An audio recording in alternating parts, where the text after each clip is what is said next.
নমস্কার বন্ধুরা, আজ আমি আপনাদেরকে পনির কোফতা বানিয়ে দেখাচ্ছি।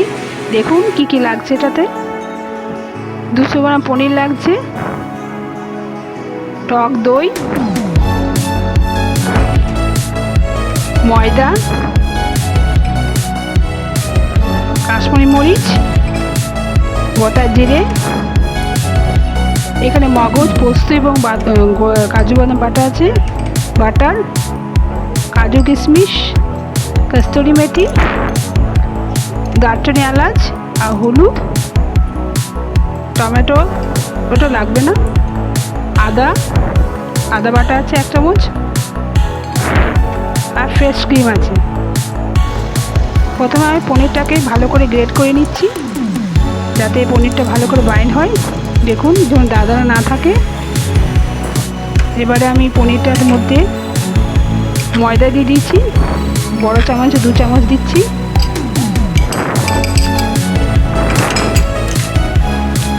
লবণ দিচ্ছি পরিমাণ মতো।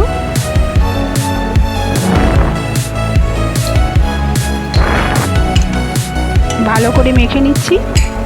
ভালো করে মেখে নিয়ে কোফতা গোল গোল কোফতা করে নিয়েছি। দেখুন এবারে তেলটা গরম হয়ে গেছে, ফ্রাই করে দিয়ে দিয়েছি। ফ্রাই করার জন্য লাল লাল করে ভেজে নিলাম। দেখুন, কিন্তু মিডিয়াম আঁচে রাখবেন। কোফতা হয়ে গেছে। দেখুন বাটার দিলাম কড়াইটাতে, আর গোটা জিরে ফোড়ন দিচ্ছি।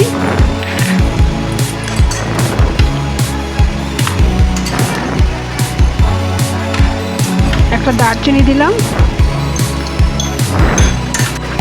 শুকনো লঙ্কা, ভালো করে নিয়ে নিতে হবে।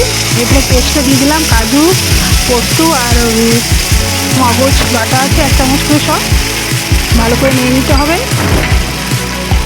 এরপর দিয়ে দিলাম জলটা একটু দিয়ে দিলাম, ভালো করে নেড়ে নিয়ে যাতে কাঁচা গন্ধটা চলে যায়। তার মধ্যে হলুদ দিলাম 1 চামচ, আদা বাটা,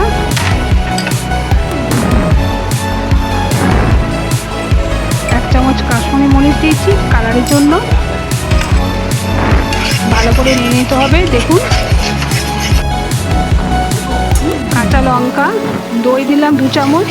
ফ্লেমটা লো করে দইটা দেবেন যাতে ফেটে না যায়। ভালো করে মিক্স করে নিতে হবে। 2 মিনিট রেখে নিয়ে মশলা দিলাম, ধনে গুঁড়ো, জিরে গুঁড়ো 1 চামচ করে। 2 মিনিট ঢেকে নিয়ে দেখুন তেলটা ছেড়ে দিয়েছে। দেখুন মশলাটাতে কস্তুরি মেথি দিলাম, কাজু কিশমিশ 4টে করে দিয়েছি। কোফতাগুলো দিয়ে দিয়েছি মশলার মধ্যে। একটু জল দিয়ে একটু নাড়াচাড়া করলাম। পরিমাণ মতো লবণ দিলাম, চিনি দিয়ে দিলাম।